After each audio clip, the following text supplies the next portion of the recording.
There exists no force in nature quite so stubborn as a heart that refuses to acknowledge its own desires. Today, I bring you the most delightful tale of Miss Charlotte Weston and Viscount Nathaniel Gray, two souls who believed themselves masters of their own destiny, only to discover that Cupid cares not one whit for our carefully laid plans. But let us not rush, for the best love stories, like the finest wine, must be savored properly. Charlotte Weston possessed the sort of beauty that painters spend lifetimes attempting to capture. Golden hair that caught sunlight like spun silk, eyes the color of summer meadows, and a spirit that burned bright enough to illuminate the darkest ballroom. At 20, she had already refused 3 perfectly acceptable proposals, much to her dear mother's despair. The girl harbored romantic notions that would make even the most sentimental novelist blush. She spent her afternoons reading Gothic novels in her father's library, dreaming of mysterious strangers and passionate declarations beneath moonlit gardens. Marriage, she believed, should be the union of 2 hearts so perfectly matched that nothing, not fortune, not family pressure, not society's expectations, could keep them apart. Meanwhile, across London, Viscount Nathaniel Gray stood before his library window, surveying his estate papers with the same enthusiasm one might reserve for attending one's own funeral. At 8 and 20, he had grown weary of matchmaking mamas parading their simpering daughters before him like prize cattle at market. Love, he believed, was nothing more than a pleasant fiction invented by poets to sell their verses. His cynicism had been earned through bitter experience. At 5 and 20, he had fancied himself desperately in love with Lady Amelia Thornton, only to discover her in the arms of his closest friend mere days before their engagement was to be announced. The betrayal had crystallized his heart into something resembling granite, functional, enduring, but decidedly cold. The irony was not lost on me that these 2 determined souls, one desperately seeking love, the other adamantly avoiding it, would soon find their fates inexorably intertwined. The catalyst, as these things often are, proved to be financial necessity dressed up as family honor. Charlotte's father had made some rather unfortunate investments in a shipping venture that went down quite literally with all hands. The family faced the prospect of genteel poverty unless Charlotte could make an advantageous marriage. Similarly, Lord Gray's estate, while vast, carried debts that his late father's gambling habits had accumulated like autumn leaves. Marriage to an heiress would solve his problems entirely, whilst providing him with an heir to continue the family line, a transaction as neat and tidy as any business arrangement. When the lawyers suggested the match, both parties recoiled as if presented with a particularly unpleasant dose of medicine. Charlotte wept for 3 days at the destruction of her romantic dreams. Nathaniel consumed an entire bottle of his finest brandy whilst cursing the inconvenience of it all. Yet pride, that most stubborn of virtues, demanded they at least attempt to make the best of their circumstances. They would enter into a proper courtship, observe all the proprieties, and perhaps find enough compatibility to make their union bearable. How charmingly naive they both were. Their first meeting took place in the Weston drawing room on a particularly fine Tuesday afternoon. Charlotte had spent the morning pacing before her mirror, alternately pinching her cheeks for color and practicing expressions of polite indifference. She was determined to appear as unappealing as possible without being overtly rude. Lord Gray arrived precisely on time, because punctuality in such matters is both a virtue and a weapon. He had armed himself with prepared topics of conversation: the weather, the latest exhibition at Somerset House, perhaps a comment on the unusually mild spring. What he had not prepared for was the sight of Charlotte Weston attempting to look unattractive. She had chosen her most severe brown dress, scraped her glorious hair into a punishing knot, and adopted an expression that suggested she was suffering from acute indigestion. The effect was rather like watching someone try to dim the sun by holding up a handkerchief. For his part, Nathaniel had endeavored to appear as coldly formal as possible. He wore his darkest coat, maintained rigid posture, and kept his expression carefully neutral. One might have mistaken him for a particularly well-dressed statue, were it not for the telltale tightening around his eyes that betrayed his discomfort. The moment their eyes met across that modest drawing room, something extraordinary occurred.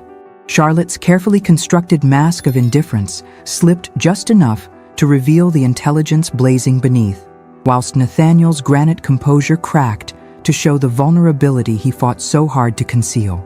Mrs. Weston, bless her romantic soul, had conveniently discovered urgent business in the morning room, leaving them chaperoned only by a dozing aunt whose snores provided a rather unconventional musical accompaniment to their stilted conversation. They spoke of books, Charlotte professing to favor only the most improving volumes while secretly longing to discuss the thrilling novel she had hidden beneath her pillow. Nathaniel claimed to read nothing but agricultural treatises, whilst desperately wanting to quote the poetry that had once moved him to tears. Yet despite their mutual deception, something genuine began to emerge. When Charlotte forgot herself and launched into an impassioned defense of education for women, her eyes sparkled with such fire that Nathaniel found himself leaning forward despite his resolve. When he absently quoted a line from Byron before catching himself, Charlotte felt her pulse quicken at the unexpected glimpse of the man beneath the marble exterior. By the time he took his leave, both were thoroughly unsettled. Charlotte spent the remainder of the day telling herself that his gray eyes were perfectly ordinary, whilst Nathaniel rode through Hyde Park, wondering why he could not stop thinking about the way sunlight had caught in her hair. One must confess, watching two people fall in love whilst determinedly convincing themselves they were doing no such thing provided entertainment of the highest order. What followed was perhaps the most elaborate courtship of mutual denial ever witnessed in London society. They began meeting regularly, always properly chaperoned, always maintaining the fiction that this was merely a business arrangement requiring periodic negotiation. Their second encounter took place during the promenade hour in Hyde Park, where half of fashionable London could observe their careful choreography of indifference. Charlotte wore blue, not because it brought out her eyes, she assured herself, but because her other walking dress was at the modiste. Nathaniel had his curricle polished to perfection, purely for the sake of his horse's dignity, of course. The conversation proved marginally less stilted than their first meeting, though both remained committed to their roles as reluctant participants in this arranged courtship. They discussed the weather with the intensity of natural philosophers, debated the merits of various musical compositions as if the fate of nations hung in the balance, and managed to argue about literature with such passion that several matrons began whispering behind their fans. It was during one of these spirited debates concerning the relative merits of Miss Austen versus the Gothic novelists that Nathaniel made the grave error of laughing. Not the polite chuckle of social obligation, but genuine, delighted laughter at Charlotte's wickedly accurate impression of a swooning heroine. The sound transformed his entire countenance. Gone was the cold marble statue, replaced by a man of warmth and wit whose eyes crinkled most attractively at the corners. Charlotte found herself staring quite openly, her own careful composure forgotten in the face of this revelation. The moment stretched between them like a golden thread, heavy with possibility and fraught with danger. Then, as if simultaneously remembering their roles, both retreated behind their protective walls of propriety. But the damage was done. That laugh had revealed the man Charlotte could learn to love, whilst her unguarded response had shown Nathaniel a woman worth knowing. Their subsequent meetings became exercises in exquisite torture. They would sit in drawing rooms, maintaining proper distance whilst their eyes spoke volumes their lips dared not utter. They would walk through gardens, discussing roses and weather, whilst their hearts thundered with awareness of each other's presence. Society, naturally, began to take notice. The ton thrives on speculation, and the sight of the notorious Miss Weston, she who had refused 3 proposals, appearing to warm to the coldly perfect Viscount Grey, provided endless fodder for gossip. Lady Melbourne declared it the most sensible match of the season, whilst Mrs. Drummond Burrell sniffed that financial necessity made strange bedfellows indeed. The betting books at White's began taking wagers on whether the engagement would be announced before or after midsummer. Through it all, Charlotte and Nathaniel continued their careful dance of approach and retreat, each terrified of being the first to acknowledge what was growing between them. The turning point came during a visit to Hatchard's, that temple to literature where many a romance has bloomed between dusty shelves. Charlotte had escaped her mother's watchful eye for a brief moment to seek out the latest work by her favorite author, whilst Nathaniel had taken refuge from the crowds of Bond Street amongst the familiar comfort of books. They discovered each other in the poetry section, Charlotte reaching for a volume of Byron, Nathaniel holding a collection of Wordsworth. The irony was not lost on either of them that they should meet surrounded by the very sentiments they professed to disdain. But here, amongst the leather-bound volumes and filtered sunlight, their careful facades began to crumble. Charlotte admitted her secret passion for romantic verse, whilst Nathaniel confessed that poetry had once been his greatest pleasure before life taught him its dangers. They spoke of dreams deferred and hearts disappointed, of the fear that accompanies hope and the safety found in cynicism. For the first time since their acquaintance began, they were not Miss Weston and Lord Grey playing at courtship, but Charlotte and Nathaniel, two wounded souls recognizing kindred spirits. The moment when their hands brushed while reaching for the same volume felt like lightning striking. Neither pulled away immediately, instead allowing themselves this small transgression, this tiny rebellion against the careful boundaries they had constructed. Standing there in that shaft of golden afternoon light, surrounded by the words of poets who had dared to name love in all its glory and pain, they almost surrendered to the truth that blazed between them. Almost. Then Charlotte's maid appeared, bobbing anxious curtsies and reminding her mistress that Mrs. Weston was waiting in the carriage. The spell shattered like crystal, leaving them both shaken and more frightened than ever of what they were beginning to feel. But as Nathaniel watched her leave, he found himself purchasing the volume of Byron she had been reaching for, while Charlotte spent the carriage ride home clutching the Wordsworth she had absently picked up, her heart racing with the memory of his touch. That evening, both read poetry by candlelight and tried desperately to convince themselves that what was happening between them was merely physical attraction dressed up in romantic nonsense. They failed utterly. Just when it seemed these two stubborn souls might finally acknowledge their feelings, fate intervened in the form of Lady Amelia Thornton, the woman who had shattered Nathaniel's faith in love 3 years prior. She had returned from her wedding trip to the continent, more beautiful than ever and apparently eager to renew old acquaintances. Her timing could not have been more perfectly calculated to cause maximum chaos. Charlotte first glimpsed them together at Lady Fairfax's soirée, where Amelia had cornered Nathaniel near the French doors leading to the garden.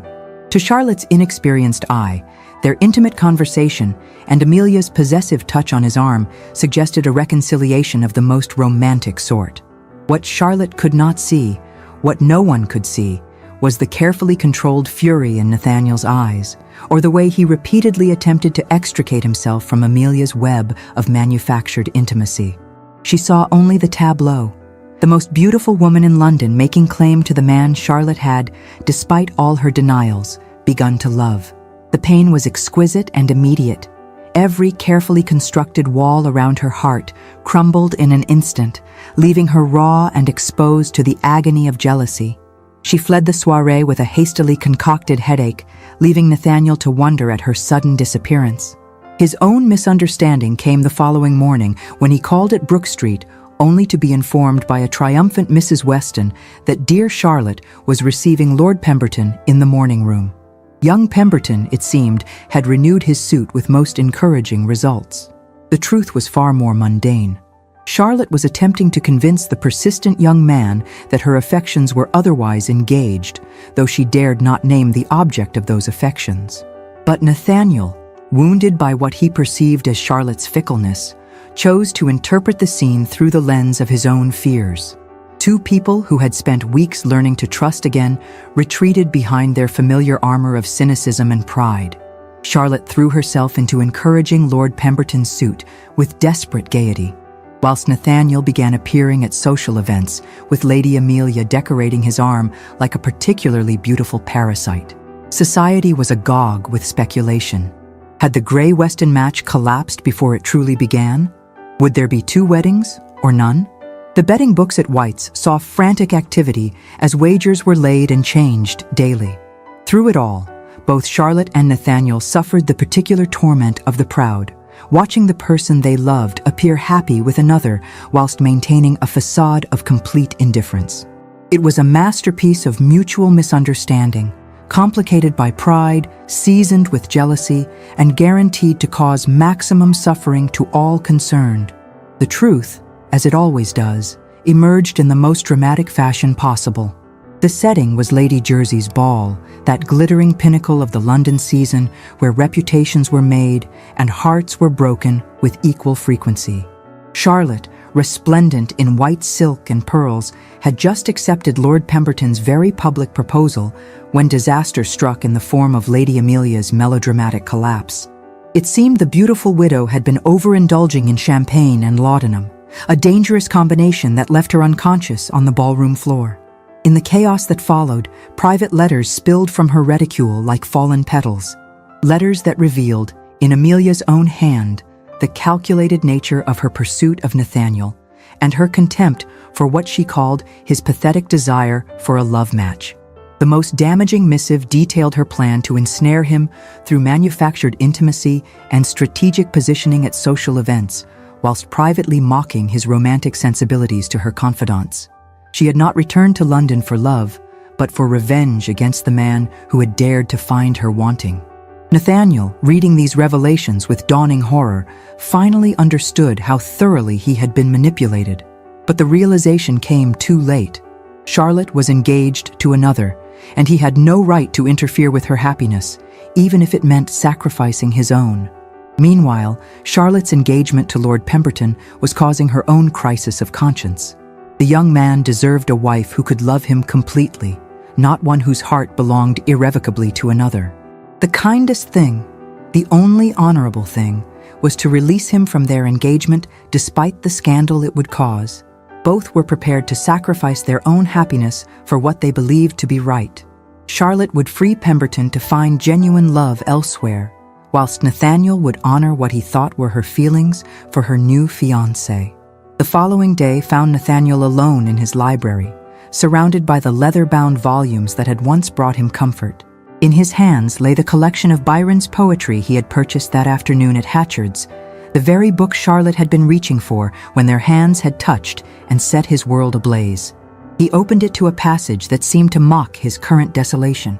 She walks in beauty like the night of cloudless climes and starry skies.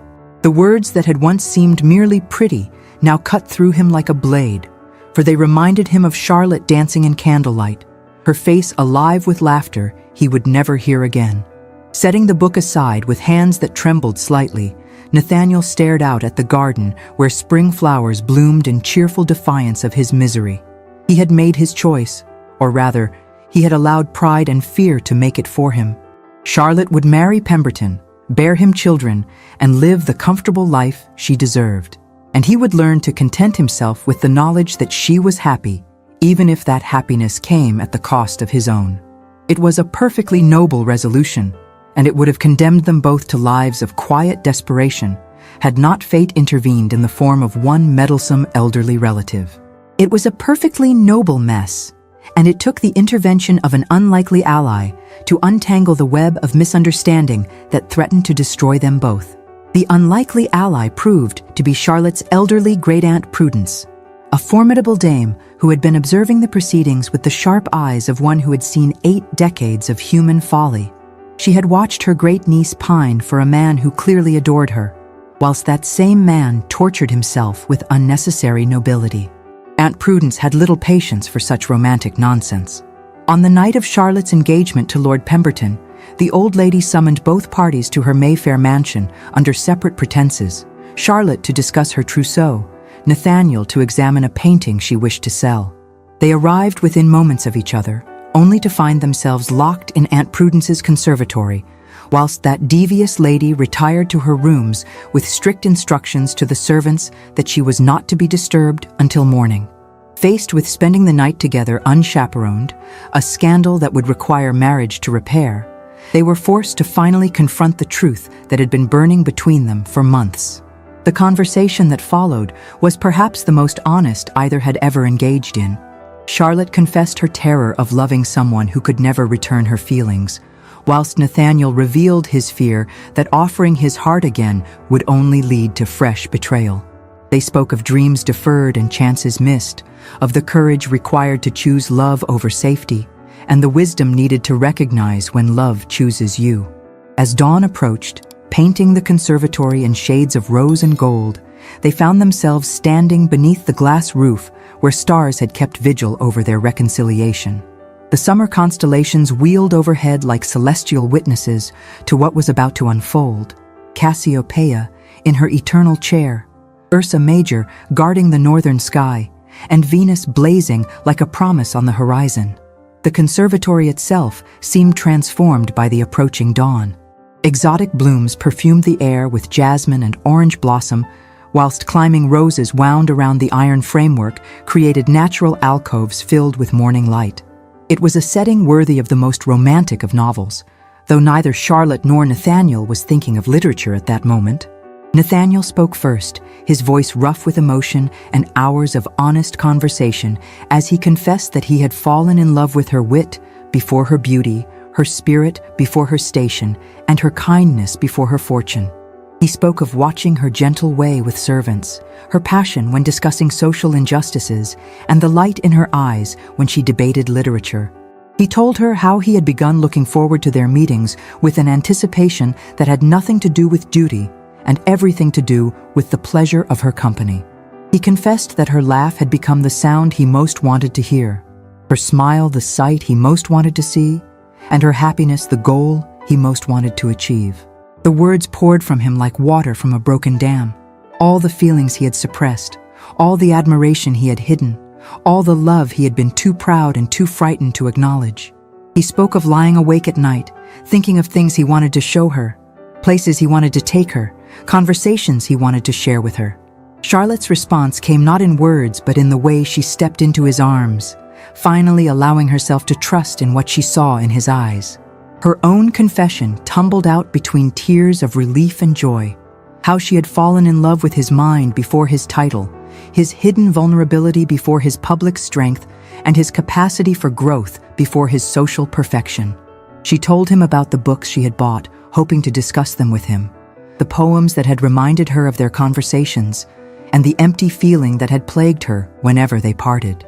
She confessed that she had begun measuring every other man against him, and finding them all lacking. When he kissed her beneath those summer stars, it was with the reverence of a man who had found something he had never dared hope for, and the passion of a woman who had waited her entire life for this moment. The kiss was everything their careful courtship had denied them, desperate, tender, and filled with the promise of a lifetime of such moments. They remained in each other's arms as the sun painted the sky in brilliant oranges and pinks, sharing soft kisses and softer words, planning a future that suddenly seemed bright with possibility. The scandal of their unchaperoned night together seemed insignificant compared to the joy of finally acknowledging what had been growing between them for months. The conservatory filled with birdsong as London awakened around them, though they barely noticed anything beyond the wonder of being held by the person they loved most in the world. They were discovered at dawn by Aunt Prudence's butler, who had been instructed to arrive with tea and congratulations at precisely the right moment. The scandal was immediate and complete, and entirely irrelevant, as the couple in question were far too busy planning their wedding to care what society might whisper. Lord Pemberton, that good-natured young man, released Charlotte from their engagement with obvious relief and genuine good wishes. Lady Amelia, faced with public exposure of her machinations, retreated to Bath, where she could recover her reputation amongst the invalid set. The wedding took place 6 weeks later in the gardens of Nathaniel's estate, beneath the same summer stars that had witnessed their first true kiss. Charlotte wore her grandmother's pearls and a gown of ivory silk that caught the evening light like captured moonbeams. Nathaniel forgot his carefully prepared vows entirely and spoke instead from his heart about love that conquers fear and hope that triumphs over cynicism. As they danced their first waltz as husband and wife, surrounded by friends who had wagered variously on their success or failure, Charlotte whispered that she had finally found the love story she had always dreamed of, not in the pages of a Gothic novel, but in the arms of a man brave enough to risk his heart again. Nathaniel's response was lost to all but his bride, though those observant enough might have noticed the way she laughed and blushed and held him closer as the music swirled around them. And so, another tale reaches its blessed conclusion. Love, it seems, truly does conquer all.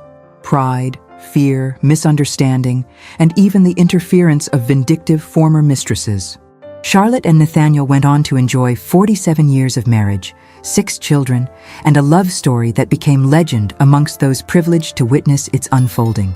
They were buried side by side beneath a simple headstone that bore only their names and the dates of their birth and death, though those who knew them best understood that their true monument was the love they had built together. A love that began beneath summer stars and endured long after those same stars had wheeled through nearly half a century of seasons. Remember, gentle listeners, the greatest scandals often lead to the greatest happiness. True love may require courage, but it rewards that courage tenfold. Until we meet again, I remain your devoted chronicler, Lady Ravenswood.